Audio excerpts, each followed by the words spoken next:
You insulted a Vorten Marine, and now you've triggered a sector-wide emergency.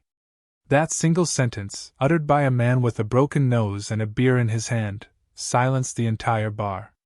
Moments earlier, laughter had rattled the bolted walls of Outpost 9's infamous drinking hole, the Dead Pulse Tavern. Now, an eerie stillness replaced the chaos. The brawlers in the corner paused mid-punch. The bartender ducked. And the insulted party, a human with graying stubble and an old patch on his jacket, calmly reached into his pocket, not for a weapon, but for something worse. A code cylinder. He placed it on the bar like it was his tab. What it actually triggered was a planetary defense lockdown and the activation of Emergency Protocol 9.17. 1 second, the room was full of mockery. The next, it was sealed under martial regulation. Not because of who he was, but because of what he carried. And suddenly, the laughing alien general across from him wasn't smirking anymore. The trouble began with a joke. Not a good one, not a clever one, just the kind that lands wrong when you've had too many drinks and too few wars. General Trull of the Zarn Dominion, 7 feet tall with a metallic exoshell polished to a mirror shine, had taken to mocking everyone around him for sport. He'd insulted a Kraith trader's limp, laughed at a three-eyed smuggler's accent, and ridiculed a pair of reptilian diplomats for their fussy tails. But his biggest mistake was assuming the man at the end of the bar was just another retired grunt. He called him a monkey in boots. Said humans smelled like boiled socks. Then, with a dramatic flair only a Zarn could manage, he raised his glass and said, "To humanity, the only species to lose a war against rocks." There was a small, tight pause. Rex Maddox set down his drink without a sound. He didn't raise his voice. He didn't make a scene. He simply said, "You insulted a Marine from the Vorten Siege Unit." That phrase hit the bar like a blaster to the ribs. Half the patrons hadn't heard those words in years. The other half didn't believe anyone from Vorten had survived. The bartender's jaw twitched. A server droid dropped its tray. Someone near the back quietly slid out the door. Trull, meanwhile, blinked once and replied with a smug, "So?" That was when Rex placed the cylinder down and said, "Then I guess you just triggered Protocol 917. The Dead Pulse Tavern was known for its chaos, its brawls, its occasional zero-G fistfights that spilled into docking bays. But no one ever expected a full lockdown. Red lights flared across the walls. The ventilation hissed to a halt. External comms jammed. Above the bar, a monitor flashed, Emergency Protocol 9.17, Planetary Defense Override active. It meant that someone inside the building was carrying a Tier Z Omega object, and that the entire moon station now answered to High Command wartime regulations. No one in or out. Not even command ships could bypass the lockdown without biometric override.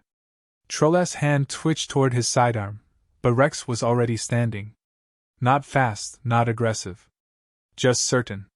He didn't posture. He didn't reach for a weapon.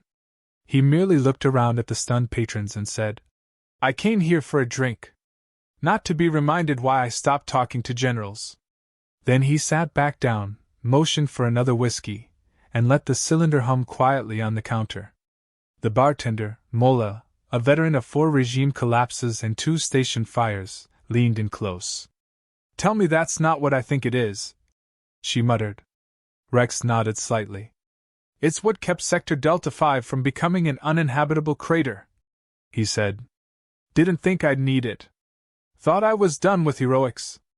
Mola shook her head and poured him a double. "You never are, old man." Across the room, someone coughed nervously. The bounty boards were already lighting up. News traveled fast in outlaw space.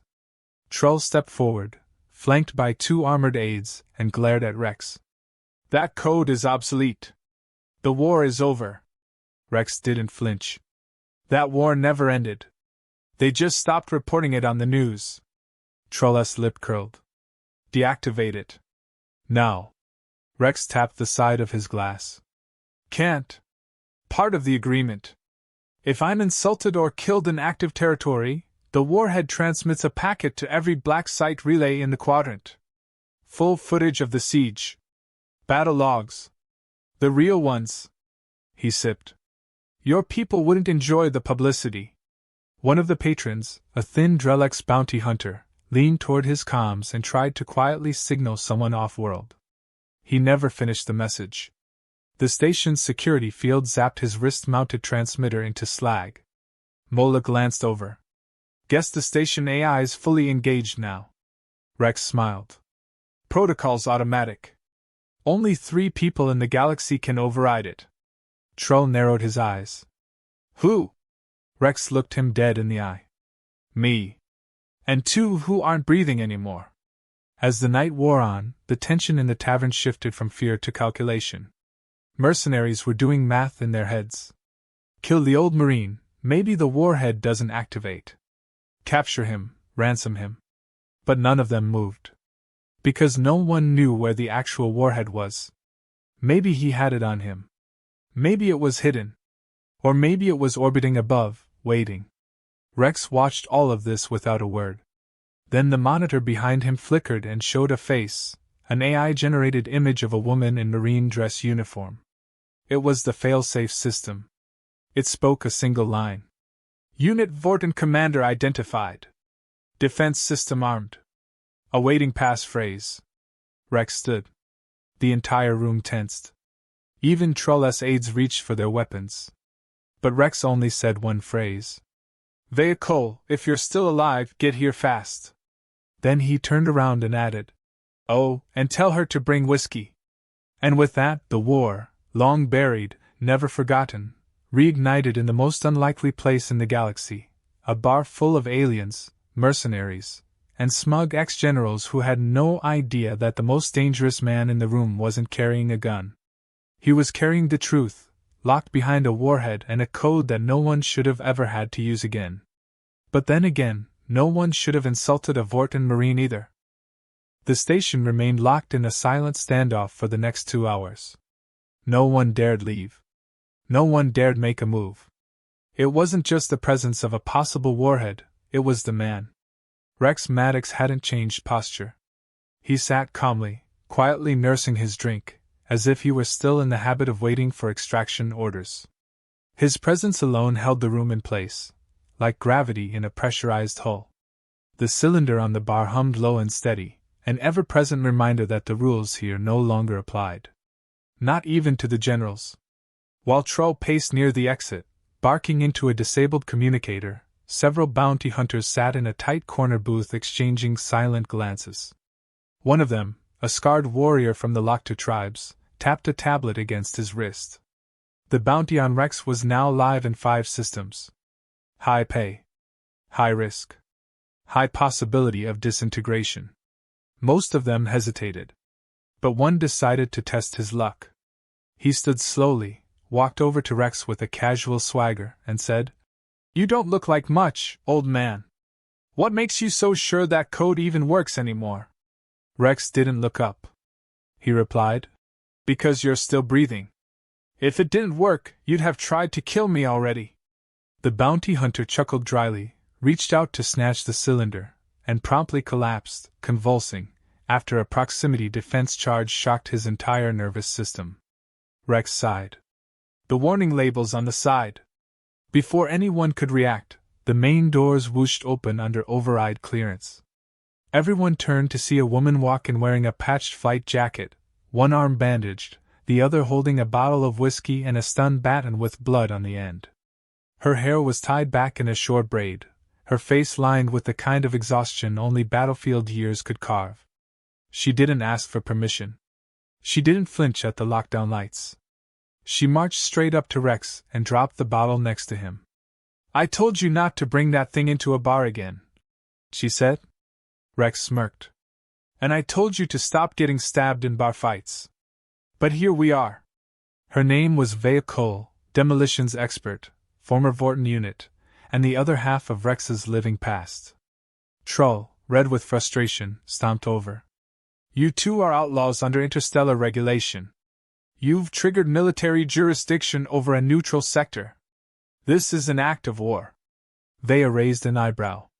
No. It's an act of nostalgia. We're just reliving our greatest hits. Rex added. And technically, we were invited. You just didn't know it. Trull fumed, but even he could sense the shift. The room no longer saw Rex as a liability, they saw him as leverage. Every species present had its own interest in power, control, or survival. And Rex had just dropped a nuke into their pond. Mola, the bartender, ducked behind the bar and whispered, "If this goes sideways, do I shoot him or serve him?" Her cleaning droid beeped twice, which she interpreted as, "Serve him." She poured another shot and placed it next to Veia's elbow, just in case things escalated. Veia leaned against the counter and asked, "So what now? You're not seriously thinking of turning that thing on?" Rex shook his head. "Not yet. But if I die, it sends everything to every relay node in the quadrant. The footage, the documents, the field orders, the burn logs. Everything command buried." She grimaced. "Which includes our involvement." Rex nodded. "Exactly. Which is why I need to split the codes again." He reached into his jacket and pulled out a small chip, handing it to her. "Half the key. You take it. If I disappear, it finishes the job. Otherwise, it's just insurance." Veia studied it, then looked him in the eye. "You still trust me with this?" He shrugged. "You've already tried to kill me once. I figure the odds can't get worse." She snorted and pocketed the chip. Across the room, a shifty-looking traitor from the Mzur Collective tapped a data slate and quietly broadcast Rex's location to an off-world relay, thinking he'd make a quick buck. Seconds later, the station's security AI zapped every outgoing signal from his device and played an audio warning over the speakers. "Outbound transmissions have been neutralized. Anyone attempting unauthorized pings will be flagged for vaporization." The bar fell even quieter. One patron stood up and slowly walked to the bathroom, hands raised the entire way. Another quietly hid under a table. Trull wasn't done. He stepped forward again, now addressing both Rex and Veia. "If you think you can extort the Dominion with relics of a forgotten war, you've underestimated our resolve," Veia replied. "And if you think those relics don't matter, you've underestimated the scars they left." Trull scowled. "You want to bluff, human? Do it somewhere else. This station answers to neutral law." Rex responded. "This station answers to whoever has the bigger gun. And today, that's us." At that moment, a loud clank echoed through the floor. The tavern's overhead screen lit up with the feed from outside. 3 Dominion ships had dropped out of orbit and were approaching the station's perimeter. Then another ping. 3 bounty ships. Then a fourth, this one a human military frigate, call sign mast. The tavern turned into a silent pressure cooker. Mola's face went pale. "How many more you planning to invite?" Rex replied. "I didn't invite them. But I expected them." Veia tensed. "That's a hunter squad. They're tracking the key." Rex stood, finishing his drink. "We have 20 minutes before this place turns into a war zone." Veia grabbed her satchel. "You said you had a plan?" He nodded once. "We're going to see Admiral Harvick. He has the other code." Veia froze. "Harvick's half dead and lives in a card hall," Rex replied. "Then I hope he's lucky tonight. Or we're all screwed." She looked around at the bounty hunters twitching, the aliens arming up, and the warships outside. "We'll be followed," Rex said. "Let them. The real trap's not here." As the bar lights dimmed under emergency backup, the 2 Marines slipped out through Mola's old supply chute behind the liquor crates. Before leaving, Rex turned back to the crowd. "If anyone asks where I went, tell them the ghost from Vorton just left to cash in a favor." Then they disappeared into the tunnels while the Dead Pulse Tavern held its breath, and the rest of the galaxy began to realize this wasn't about a Marine with a weapon. This was about a truth too big to bury. And now that truth was walking back into the light. The ride out of the station was a stolen junk hauler with rusted engines, a steering yoke wrapped in old cord, and a smell like someone had tried to fry a fish using jet coolant. Veia piloted, muttering to herself every few seconds, half at the ship's rattling protests and half at Rex, who sat across from her tightening the straps on his gear. Neither of them trusted the ship to hold together long, but neither cared. They weren't trying to make a statement anymore. They were just trying to reach Admiral Harvick before anyone else did. Behind them, the station drifted farther into the void, locked down and glowing under the threat of the protocol. Ahead of them, across two systems and a stretch of lawless space, lay a retired admiral, a poker table, and the other half of the code that could either unlock a buried warhead or start a second galactic conflict. Rex closed his eyes as the ship shuddered into the black. It wasn't sleep. It was the stillness he'd learned to carve out during drops back in the siege. Breathe. Shut out the hum. Count the seconds between the engine whines. Predict every rattle. Veia broke the silence first.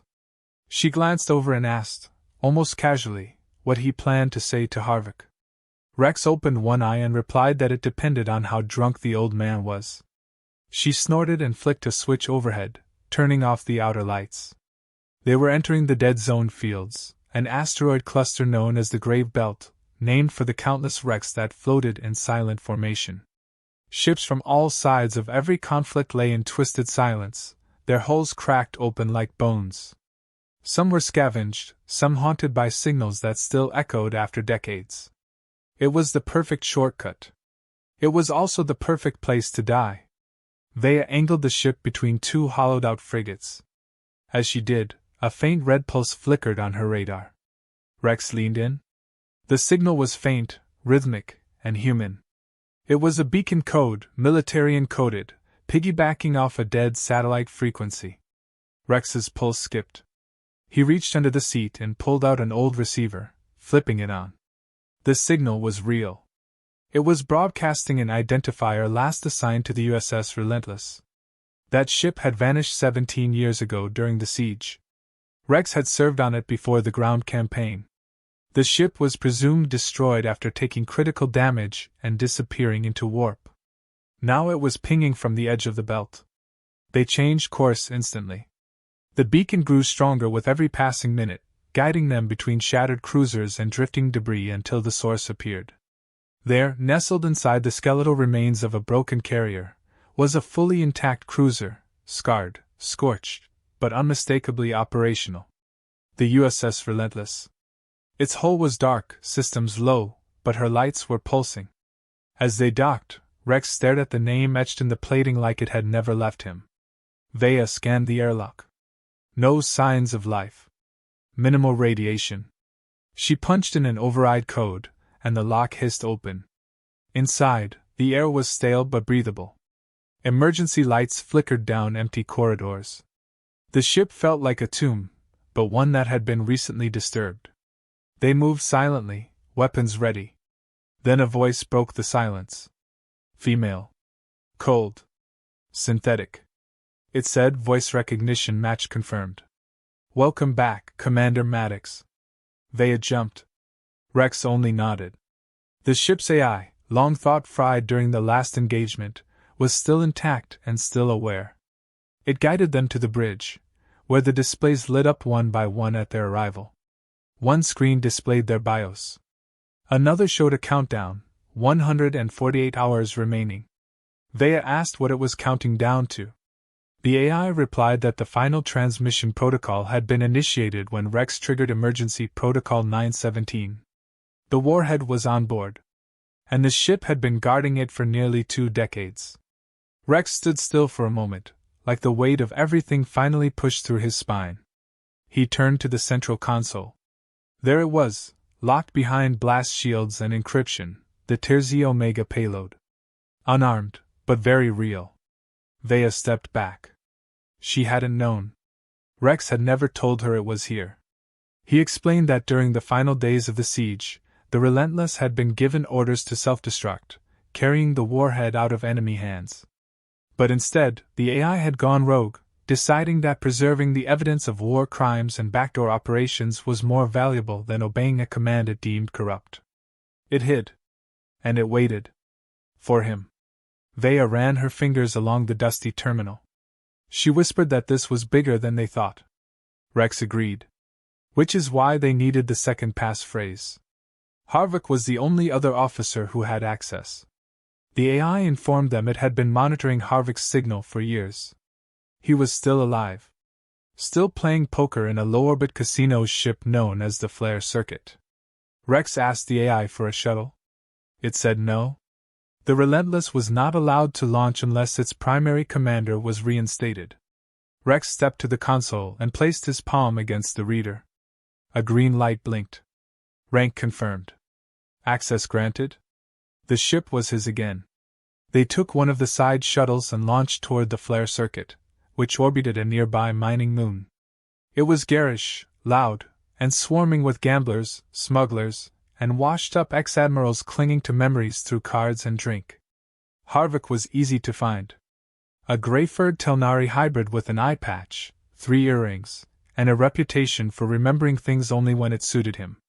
He sat at the center table, surrounded by fans, drinks, and guards. When he saw Rex, he smiled like seeing a ghost he wasn't sure was real.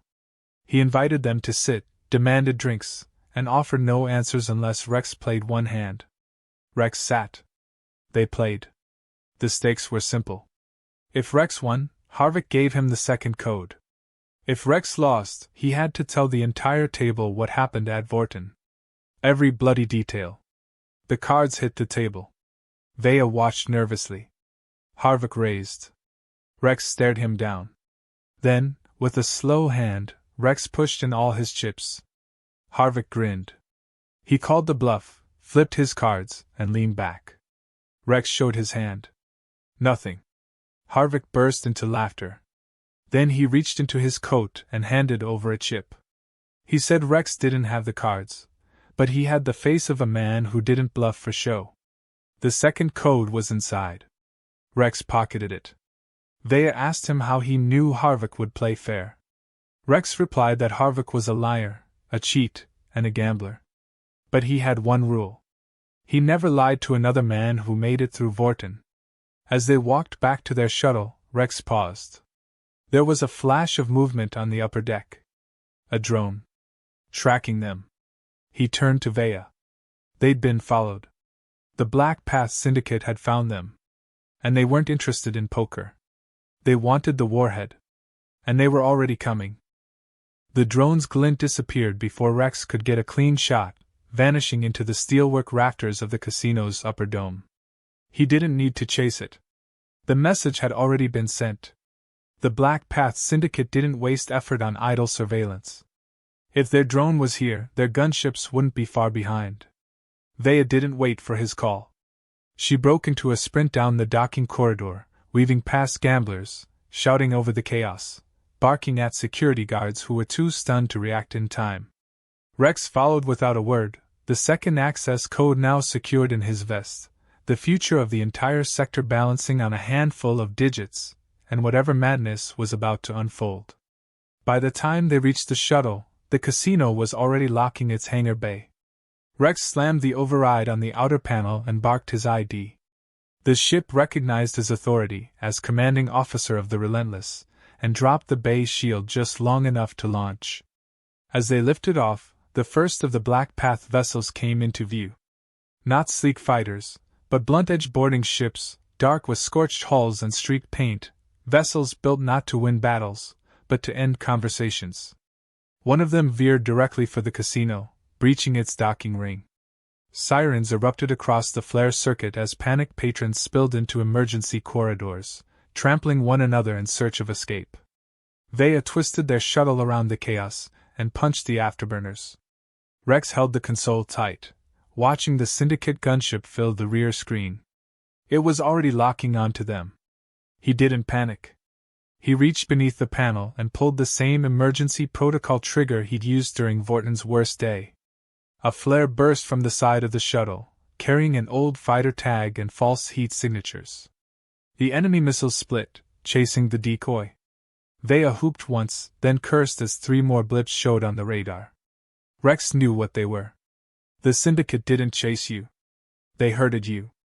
They were trying to push the shuttle back toward the grave belt, where sensors were useless and backup didn't exist. He leaned forward, tapped the AI beacon on his wrist, and whispered 3 words. Retrieve and prepare. The Relentless responded instantly. Somewhere inside the belt, the buried warship powered to life. Its low-signal signature pulsed through the void like a sleeping monster waking up. Lights along the dorsal spine blinked back on. Defense turrets shifted in silence. And most importantly, its gravity anchor disengaged. As Rex and Veia entered the asteroid field, dodging broken hulls and frozen bodies from long-lost battles, the Relentless was already moving to intercept them. The first boarding ship got close enough to fire. Veia jerked the shuttle hard left, scraping the edge of a spinning cargo pod. Rex opened the side panel and reached for the manual defense handle, an ancient analog turret rarely used in modern ships. But he wasn't modern. He squeezed the trigger and sent a spray of high-velocity rounds into the gunship's flank. It shuddered, lost orientation, and smashed into a floating station scaffold. No explosion. Just a brutal, crushing halt. The second ship moved wide, flanking, trying to box them in. That was when the Relentless emerged behind them like a nightmare from the void, its hull casting a shadow over the belt. The Black Path ships faltered. Their sensors scrambled. The old warship's ID didn't register on any modern fleet logs. It was too old, too classified. As far as the galaxy knew, it had died during the siege. But here it was, teeth bared. Its main cannon swiveled once, found a target, and with a deep groan, fired. The shot wasn't flashy. No grand beam or explosion. Just a precision kinetic slug that went clean through the Syndicate's command ship like a needle through cloth. The vessel split in half, then drifted silently apart. The others turned and ran. Rex and Veia docked on the Relentless within minutes. Inside, the AI greeted them with the same calm voice as before. Veia limped to the bridge, her lip bleeding, her jacket torn. Rex followed, placing the second code chip into the console. The AI verified both halves. Access level alpha. Initiate final protocol. Rex took a deep breath. He didn't speak the final phrase yet. He looked at Veia. She leaned against the panel, staring at the screen. It displayed the warhead's data. Years of evidence. Images from orbit, transmission logs, intercepted orders, battlefield footage the world had never seen. At the heart of it was the truth. The Vorten siege wasn't a clean victory. It was a betrayal. They had been left behind. Deliberately. So the political machinery could turn its gears without loose ends. And now the loose ends held the scissors. Veia asked him what he really wanted. Revenge? Justice? Fame? Rex shook his head. He said he wanted peace. But not peace bought with silence. If the truth died with them, the same thing would happen again. Another squad. Another planet. Another group of good soldiers sacrificed because the politicians needed a scapegoat. He wanted the warhead not to explode, but to broadcast. To expose everything. And he wanted to give the people in charge one last chance to do the right thing. He just didn't believe they would. The AI displayed the relay schedule. Once the command phrase was spoken, the Relentless would transmit to every news feed, military comms center, whistleblower drop, and independent network in the sector. Unstoppable. The only way to stop the upload would be to destroy the ship. Veia nodded slowly. She'd been angry for years. But now she wasn't sure if anger was enough. She looked at Rex and said maybe this was bigger than them now. Rex agreed. Then the AI notified them of incoming vessels. Not syndicate. Human. 3 military-class ships with black paint, no identifiers, and advanced jamming gear. Black Ops. Veia's eyes narrowed. They weren't here to negotiate. They were here to erase. And if the warhead didn't stop them, nothing would. Rex turned back to the console. He entered the final sequence. The system paused, then asked for voice confirmation. Veia watched as he stepped forward and said the phrase he'd sworn he would never use again. When the stars fall, don't blink. The warhead shield opened. But instead of activating a detonation sequence, it triggered a massive data burst, compressed and coded, broadcasting through hidden uplinks across the belt. The Black Path ships moved to attack, but it was too late. The upload had begun. One of the incoming human ships launched torpedoes. Rex ordered the AI to defend. The Relentless responded like a ghostly veteran, sidestepping blasts, returning fire with brutal precision. The upload clock ticked down. 80 seconds. Then 60. Then 30. The enemy ships broke formation. 2 tried to escape the blast radius, assuming it was still a warhead. The last one, a sleek black destroyer, charged forward. Rex sat in the command chair. Veia stood beside him. They didn't run. They watched as the upload finished. Confirmation pinged. The data was out. The war wasn't theirs anymore. It belonged to the galaxy. The destroyer opened fire. The screen cracked. Alarms blared. The AI redirected power to shields. But Rex smiled, tired and calm. For the first time in years, he felt like they'd finally done something that mattered. Veia grinned back through the chaos and said, "Now that's how you throw a retirement party." The Relentless burned as it fired one last round. And far above them, the galaxy began to learn the truth. The transmission didn't vanish into the void. It landed hard, louder than any explosion ever could. Within hours, the hidden relay nodes scattered across the quadrant reactivated after years of dormancy. Some were old listening posts buried deep inside dead moons. Others were hidden inside pirate buoys, scavenger satellites, even decommissioned planetary defense towers repurposed as weather sensors. But they all lit up at once, broadcasting a single payload that cracked firewalls, bypassed bureaucracies, and forced its way into every secure and public channel on every inhabited planet within 3 systems. The footage was raw. The documents were real. The voices were unmistakable. Orders from command. Orders to abandon the Vorten Marines. Signed and stamped with clearance levels no one was supposed to have access to. The betrayal wasn't just revealed. It was proven. The galaxy paused. For the first time in a long while, no one knew who was still on the right side of history. On Earth, the military council went into immediate closed-door crisis mode, unable to scrub what was already replicated millions of times. In the Dominion capital, the Zarn government denied involvement, but the footage of Dominion ships assisting in the siege reversal discredited their story. Neutral factions called emergency assemblies. Civilian protests erupted in major hubs, with holograms of Vorten soldiers projected onto skyscrapers, walls, and transport ships. People chanted the names of those lost. They demanded answers. They demanded justice. Some demanded vengeance. But amidst the chaos, no one could confirm the location of the man who started it. Some claimed the Relentless had been destroyed during the firefight with the Black Ops destroyer. Others said it had gone dark, rerouted power, and slipped back into the grave belt to vanish once again. A few said they'd seen it jump, a ghost ship flickering through the edge of warp space, never touching ground but always watching. The truth was simpler and stranger. The Relentless had survived, but just barely. Its hull had cracked in 3 places. Half the AI memory banks were burned out from the power reroute during the final cannon shot. The warhead, now inert, had been ejected into deep orbit with a tether beacon marking it as evidence. The ship drifted in silence through the edge of the belt, shielded by the wreckage of forgotten battles and the sheer indifference of the void.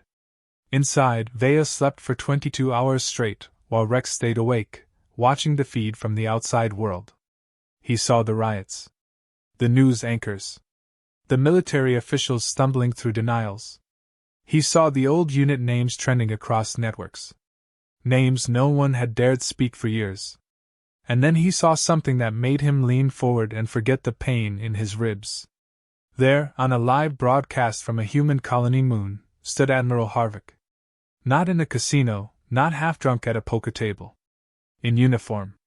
Clean. Stone-faced. He stood in front of a tribunal and said 7 words. The Vorten unit did not desert their post. Then he handed over every log, every signed order, every memory recording he'd saved from the old campaigns. Rex watched in stunned silence as Harvick went on to publicly declare the siege a war crime covered up by both human command and Dominion forces. He demanded reparations, recognition, and full pardons for every member of the Vorten unit. The courtroom didn't clap. It didn't need to. The reaction came from outside. Within minutes, trending waves shifted. Public opinion tipped. The military council had a choice. Declare Harvick senile and discredit a hero, or bend before the tidal wave. They bent. A formal declaration was issued across the network. Full exoneration of all surviving Vorten Marines. Recognition for the siege. Posthumous honors for those lost. And for Rex Maddox, a standing offer of reinstatement or retirement with full privileges. It wasn't everything. It didn't erase what had happened. But it was louder than silence. And it was honest. Rex shut off the feed. Veia stirred from the bunk behind him, her voice hoarse, asking if it was over. He told her it wasn't. But it was starting to go the right way. She sat up slowly, glanced at the cracked screen, and asked him what he wanted to do next. He thought about it. For the first time in years, there was no immediate mission, no retreat under fire, no endless scan for betrayal behind every corner. He could go back. Be reinstated. Take a rank, wear a uniform, sit behind a desk while others fought the new wars. Instead, he said he wanted to keep the Relentless. Veia raised an eyebrow.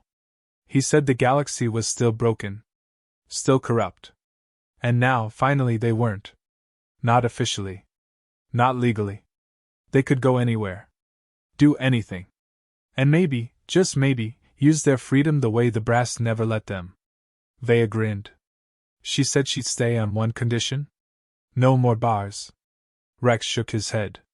He couldn't promise that. He liked whiskey too much. But maybe they'd find better ones. News of the Relentless survival leaked a week later. A transport pilot claimed to have seen it refueling at an outlawed depot on the rim. A scavenger drone caught it on long-range optics near a derelict Zarn vault. People started calling it the Justice Ship. Others called it the Ghost of Vorten. Rumors spread like wildfire.